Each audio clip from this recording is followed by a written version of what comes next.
Welcome to plastic engineering. इस वाले video lecture में हम लोग प्लास्टिक रिसाइकलिंग के बारे में बात करेंगे।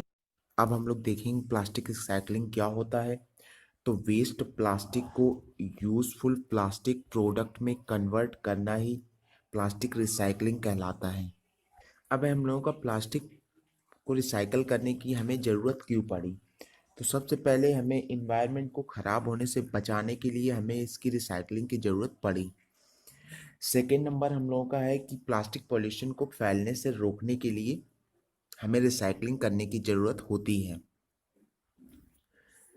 और जो हमारे पास एनर्जी है उसको दोबारा से वापस रिगेन करने की भी ज़रूरत होती है। अब हम लोगों का आगे कौन कौन से स्टेप परफॉर्म करने पड़ते हैं हमें प्लास्टिक रिसाइकलिंग के लिए। तो हमें ये बेसिकली 5 स्टेप परफॉर्म करने पड़ते हैं। पहला पॉइंट है यहाँ पे कलेक्शन, सेकेंड है manual sorting, third chipping and fourth washing and 5 pelletising. First point है यहाँ पे कलेक्शन। तो सबसे पहले हम लोग यहाँ पे प्लास्टिक का कलेक्शन करेंगे, और वो भी हम लोग कलेक्शन कहाँ से करेंगे। रोड साइड कलेक्शन भी कर सकते हैं, या तो हम लोग इंडस्ट्री से निकला हुआ वेस्ट प्रोडक्ट भी कलेक्ट करेंगे। अगला हम लोगों का मैनुअल सॉर्टिंग। इसमें हम लोग क्या करेंगे कि इसमें हम प्लास्टिक में दिए हुए कोड जैसे 1 2 3 इसके अकॉर्डिंग उसको छांट कर रखेंगे, और जो नॉन प्लास्टिक एलिमेंट है उसको हम लोग बाहर हटा देंगे।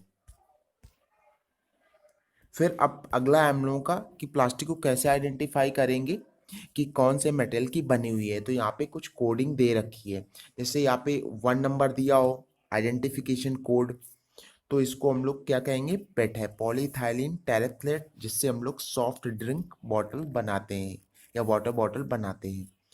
फिर 2 नंबर दिया है तो इसको हम लोग एसडीपी मटेरियल कहेंगे, और इससे हम लोग डिटर्जेंट बॉटल या चिल्ड्रन टॉयज बनते हैं। फिर इसके बाद यहाँ पे है थर्ड पीवीसी पॉलीविनाइल क्लोराइड, जिसके द्वारा हमारे पाइप्स बनाए जाते हैं। नेक्स्ट हम लोग का 4 एलडीपी, जिसके द्वारा हम लोग प्लास्टिक बैग्स बना सकते हैं। फिर नेक्स्ट हम लोग का 5 नंबर, इसको हम लोग पॉलीप्रोपिलीन के नाम से भी जानते हैं। इससे हम लोग कंटेनर की फॉर्मेशन कर सकते हैं।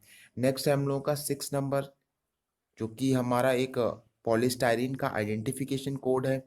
इससे हम लोग कॉफ़ी कप या प्लास्टिक कटलरी बना सकते हैं। और देन हमारा 7 है, इसको हम लोग अदर पर्पस के लिए उपयोग कर सकते हैं, जैसे हमारा कुछ फूड पैकेजिंग आइटम में भी इसका प्रयोग किया जाता है। अब अगला हम लोगों का चिपिंग। प्लास्टिक को शॉर्टिंग करने के बाद हम लोग इसको एक मशीन में डालते हैं, जिसके अंदर वहाँ पे छोटे छोटे ब्लेड लगे होते हैं, और जो प्लास्टिक को स्मॉल पीसेस में कट कर देते हैं। अब हम लोग का है वॉशिंग। तो चिपिंग करने के पश्चात प्लास्टिक के छोटे छोटे पीसेस को हम लोग एक वाटर टैंक में या वाटर कैनल से गुजारते हैं, जिसके कारण प्लास्टिक प्रोडक्ट में उपस्थित पेपर लेबल या मिट्टी साफ हो जाती है, और उसमें उपस्थित कंटामिनेटेड पार्टिकल भी वाटर के संपर्क में आने पर धुल जाते हैं। अगला हम लोगों का पेल्टाइजिंग। धुले हुए और छोटे छोटे कटे हुए प्लास्टिक पीसेस को हम लोग एक मशीन में डालते हैं, जिसके कारण वे मेल्ट हो जाते हैं, और मेल्टिंग के पश्चात ये छोटे छोटे पैलेट में कन्वर्ट हो जाते हैं। इन पैलेट को हम लोग दूसरी मशीन में डालकर एक फाइनल प्रोडक्ट बना लेते हैं, जो कि एक हमारा ये रिसाइकल्ड प्रोडक्ट हो जाता है। नेक्स्ट हम लोगों का प्लास्टिक रिसाइकलिंग कितने टाइप की होती है। तो ये मुख्यतः 4 प्रकार की होती है: primary recycling, secondary recycling, tertiary recycling and quarterly recycling. इन सभी की बात हम लोग अभी आगे करेंगे। पहला हम लोगों का प्राइमरी रिसाइकलिंग। तो इसमें हम लोग क्या करते हैं, जो हमारे पास अनकंटामिनेटेड प्लास्टिक वेस्ट है उसको ओरिजिनल पैलेट या रेजिन के फॉर्म में कन्वर्ट कर देते हैं, और फिर उसके बाद उससे हम लोग सेम प्रोडक्ट बनाते हैं। इसमें जो हमारा रिसाइकल पैलेट है या तो हम लोगों का रेजिन है, उसकी जो केमिकल या ओवरऑल प्रॉपर्टी होती है वो ओरिजिनल प्रोडक्ट के समान ही होती है, और इसको हम लोग क्लोज लूप रिसाइकलिंग के भी नाम से जानते हैं। अब अगला हम लोगों का सेकेंडरी रिसाइकलिंग। तो इसमें जो रीयूज प्रोडक्ट होते हैं उनको एक दूसरे प्रोडक्ट में कन्वर्ट किया जाता है।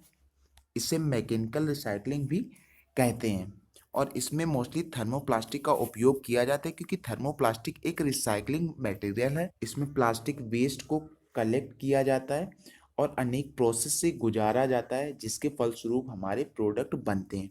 अब हम लोग यहाँ पे ये देखेंगे वो प्रोसेस कौन कौन से हैं।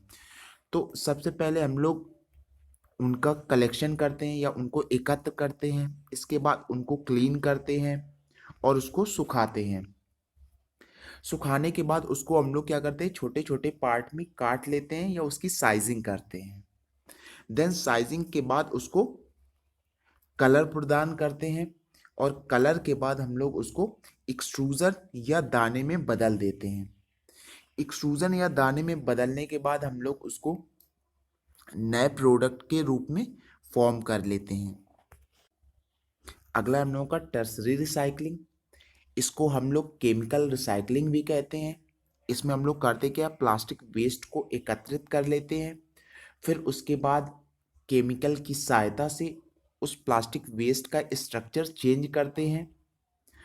स्ट्रक्चर चेंज करने के बाद उससे कुछ नए प्रोडक्ट या फ्यूल बना लेते हैं। जैसे कि हम लोग प्लास्टिक से टी शर्ट बना रहे हैं या प्लास्टिक से शूज़ बना रहे हैं, तो ये हमारा टर्सरी रिसाइकलिंग के अंतर्गत आ जाता है। इसके बाद हम लोग का एक क्वार्टरली रिसाइकलिंग, इसमें हम लोग क्या करते हैं, प्लास्टिक वेस्ट से एनर्जी बनाते हैं। नेक्स्ट हम लोगों का रिसाइकलिंग प्लास्टिक के क्या क्या एडवांटेज हैं। तो सबसे पहले अगर हम किसी प्लास्टिक को रिसाइकल कर रहे हैं तो ये वाटर को बचाएगा। दूसरा, ये एनर्जी को कंजर्व करेगा और मनी भी बचाएगा। इसके बाद कुछ नई जॉब भी क्रिएट करेगा क्योंकि हम लोग रिसाइकलिंग प्लांट भी लगाएंगे। इसके बाद यहाँ पे रेवेन्यू भी जनरेट होगा, मतलब उससे हमें बेनिफिट भी मिलेगा। इसके बाद हम लोगों का जो ऑयल कंजम्पशन है वो भी बचेगा क्योंकि 1 टन अगर हम लोग प्लास्टिक को रिसाइकल कर रहे हैं तो इससे 16.3 बैरल ऑयल मिलता है। अब नेक्स्ट है हम लोगों का, इससे प्लास्टिक वेस्ट का भी रिडक्शन होगा क्योंकि हम लोग अगर जनरली इसको फेंक देते हैं तो ये लैंडफिल के फॉर्म में भर दिया जाता है जो कि बहुत देर में बायोडिग्रेड होता है। बट अगर हम लोग इसको रिसाइकल करेंगे तो ये बहुत जल्दी रिसाइकल हो जाएगा। अगला है सेविंग एनर्जी।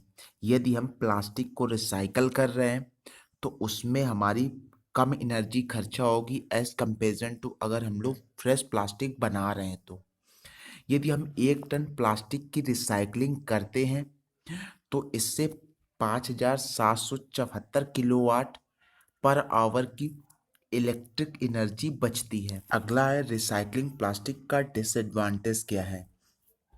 तो यहाँ पे जब हम प्लास्टिक की रिसाइकलिंग करते हैं, क्योंकि ये प्लास्टिक हमारा पेट्रोलियम से आता है, इस वजह से अगर हम लोग फूड ग्रेड के प्रोडक्ट बना रहे हैं तो उसमें भी केमिकल्स का या पेट्रोकेमिकल्स का रिसाव हो जाता है। इसके बाद नेक्स्ट है हम लोगों का ये जो रिसाइकल प्लास्टिक है ये हमारी हेल्थ पे भी काफ़ी ज़्यादा प्रभाव डालता है और ये हमेशा डाउन रिसाइकलिंग होता है। मतलब अगर हम लोग अच्छे प्रोडक्ट की रिसाइकलिंग कर रहे हैं तो उससे कम अच्छे प्रोडक्ट का ही हम लोग फॉर्मेशन कर पाएंगे। नेक्स्ट है हम लोगों का, अगर हम लोग इसकी रिसाइकलिंग करते हैं तो इसकी ओवरऑल कॉस्ट थोड़ी सी ज़्यादा होती है और इसका जो ओवरऑल प्रोसीजर होता है रिटर्निंग से लेके रिसाइकलिंग प्रोग्राम तक वो थोड़ा सा कठिन होता है। नेक्स्ट है हम लोगों का, कौन कौन से प्लास्टिक मोस्टली रिसाइकिल किए जाते हैं और इनका उपयोग कहाँ पर किया जाता है।